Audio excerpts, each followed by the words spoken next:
समस्या सुलझाने में बुद्धिजीवी का योगदान। बुद्धिजीवियों का यह कर्तव्य है कि राष्ट्र की समस्याएं सुलझाने में मदद करें। नेता अपने हर भाषण में यही बात कहते हैं, खुद तो करते नहीं, हमारे सिर पर डाल रखा है। सवाल यह है कि बुद्धिजीवी कौन है? उत्तर यह कि मैं हूं, आप हैं, यहां बैठे सब लोग हैं। जब ये नेता हो सकते हैं तो क्या हम बुद्धिजीवी नहीं हो सकते? जब उन्हें स्वयं को नेता कहते शर्म नहीं आती तो हम अपने को बुद्धिजीवी कहने में क्यों शर्माएं? पर इस देश में समस्याएं अधिक है और उसकी तुलना में बुद्धिजीवी कम। फिर यह भी हो सकता है कि हम जिसे समस्या समझ रहे हों, नेता उसे समस्या ही न माने। मैंने सोचा चलो नेताजी से ही पूछ लें कि समस्या क्या है। मैंने एक नेता से पूछा, जी आपकी नजर में सबसे बड़ी समस्या क्या है? वह बोला, सबसे बड़ी समस्या तो एक बार जहां से चुनाव जीत गए वहां से फिर जीतना है। मैंने कहा, बुद्धिजीवी के नाते मैं आपकी क्या मदद कर सकता हूं? वे बोले, बुद्धिजीवी के नाते तो नहीं, हाँ गुंडे बदमाश के नाते आप मेरी जरूर मदद कर सकते हैं। मैंने कहा, गुंडे बदमाश होने के लिए तो मुझे फिर से जन्म लेना पड़ेगा। वे बोले तभी आइए, प्रजातंत्र तो अमर है, चुनाव तो होते ही रहेंगे। मेरा पत्ता कट गया। इन नेताओं की जो प्रमुख समस्या है उसमें तो मैं कोई मदद नहीं कर सकता। मैंने सोचा चलो किसी अफसर से बात करें। जिस अफसर से मैं मिला वह हालांकि पुलिस का था, मगर था विश्वसनीय। मुझे ताज्जुब तो तब हुआ जब उसने बात भी अकल की। मैंने उससे पूछा, क्यों साहब, पुलिस की वर्दी में कहीं आप कोई बुद्धिजीवी तो नहीं? वो हंसे, बोले, बुद्धिजीवी होता तो ये नौकरी मुझे कौन देता, आपकी तरह चप्पलें चटकाता फिरता। मैंने उनसे पूछा, आपकी दृष्टि में इस समय राष्ट्र की प्रमुख समस्या क्या है जिस पर विचार करने में हम बुद्धिजीवी आपकी मदद कर सकते? पुलिस अफसर ने बताया कि राष्ट्र की प्रमुख समस्या है लॉ एंड ऑर्डर, अर्थात कानून व्यवस्था। हत्याएं हो रही हैं, चोरी, लूटपाट, बलात्कार, यही समस्या है। मैंने कहा, कुछ बलात्कार तो आप पुलिस वाले भी करते हैं। वे बोले, जी टाइम ही कहां मिलता है, सारा दिन तो तफ्तीश में गुजर जाता है।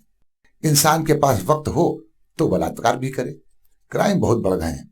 मैं तो कहूंगा किस्मत वाले हैं पुलिस वाले जो इतने सबके बावजूद बलात्कार का वक्त भी निकाल लेते हैं।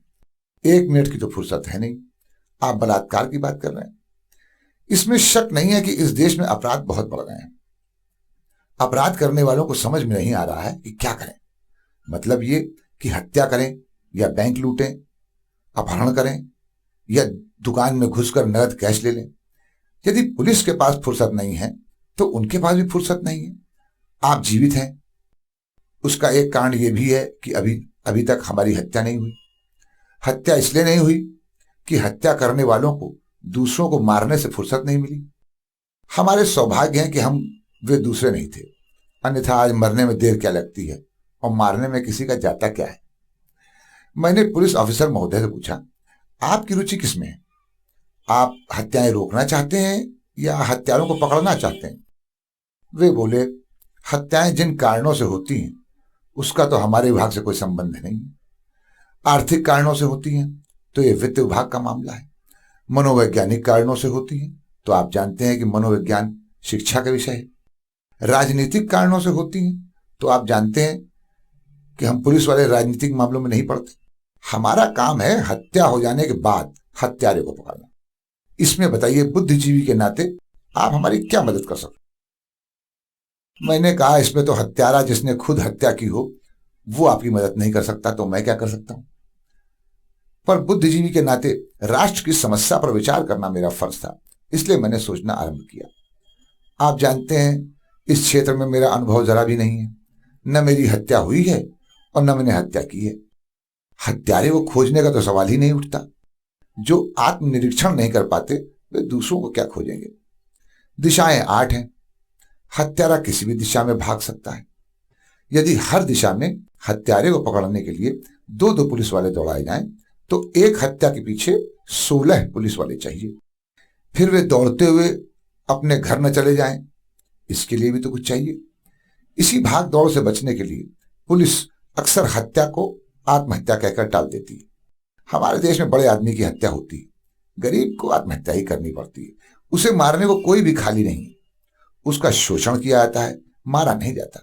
यदि किसी गरीब की हत्या हुई है तो यह साबित करना पड़ता है कि यह आत्महत्या नहीं है। पुलिस मानती नहीं। गरीब को कौन मारेगा? उसमें रखा क्या है? बिना अच्छी आर्थिक स्थिति के आपकी इस देश में हत्या भी नहीं हो सकती। हत्यारे को पकड़ने का तरीका यह है कि पुलिस जाती है और पूछताछ करती है, क्यों साहब, यह हत्या आपने की है? किसकी हत्या? राम प्रसाद की, जो परसों मरा। जी नहीं, मैंने नहीं की। भाई साहब, आपने हत्या की? राम प्रसाद की? जी नहीं, मैंने सरजू प्रसाद की। राम प्रसाद की? जी नहीं, मैंने सरजू प्रसाद की। हम आपसे राम प्रसाद का पूछ रहे हैं, आप सरजू प्रसाद का जवाब दे रहे हैं। हाँ जनाब, एक मिनट ठहरिए, आपने की है राम प्रसाद की हत्या? हत्या? जी, हत्या मैं नहीं करता। इन चक्रों में पड़ने का टाइम नहीं है मेरे पास। कभी किसी की करनी भी होगी तो पैसे देकर दूसरे से करवा लेंगे, खुद नहीं करेंगे। हमारी समाज में कुछ इज्जत है साहब। माफ कीजिए जनाब, जरा रुकिए। वो राम प्रसाद की हत्या आपने की? जी नहीं, मैं राम प्रसाद को जानता ही नहीं, तो मैं उसकी हत्या क्यों करने लगा? नाम ही आज सुन रहा हूं।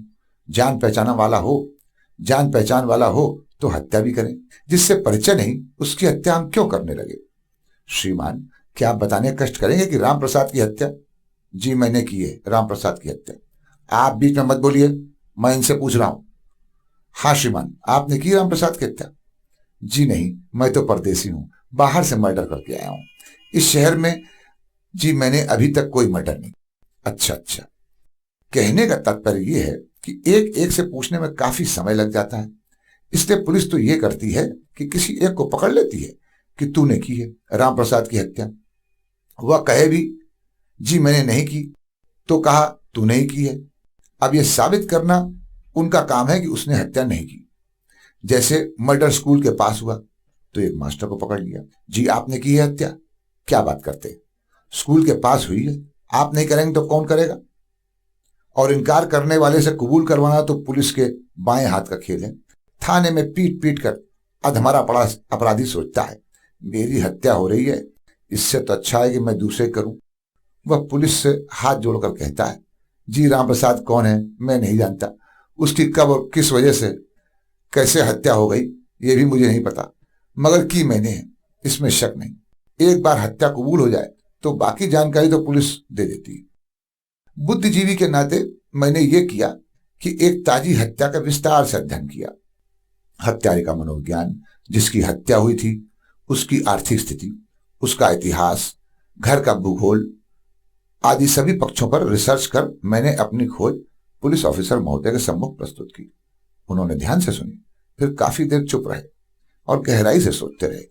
फिर आंखें छोटी कर मुझसे बोले, मेरा ख्याल है कि यह हत्या आपने की है। मेरा ख्याल है यह हत्या आपकी है। मैं बुद्धिजीवी हूं, यह विश्लेषण प्रस्तुत कर रहा हूं। बिना स्वयं हत्या किए इतना बढ़िया डिटेल विवरण आप दे ही नहीं सकते। फिर डांट कर बोले, जाओ थाने। उसके बाद जो कुछ हुआ वह लेख का नहीं, कविता का विषय है। मैं तो यही कहूंगा कि राष्ट्र की समस्याओं के चिंतन में मुझसे जो बन पड़ा वह मैंने किया। आप ये भी समझ गए होंगे कि नेता बुद्धिजीवियों से क्यों अपील करते हैं। उन्हें डर है कि कहीं वे ही न फंस जाएं।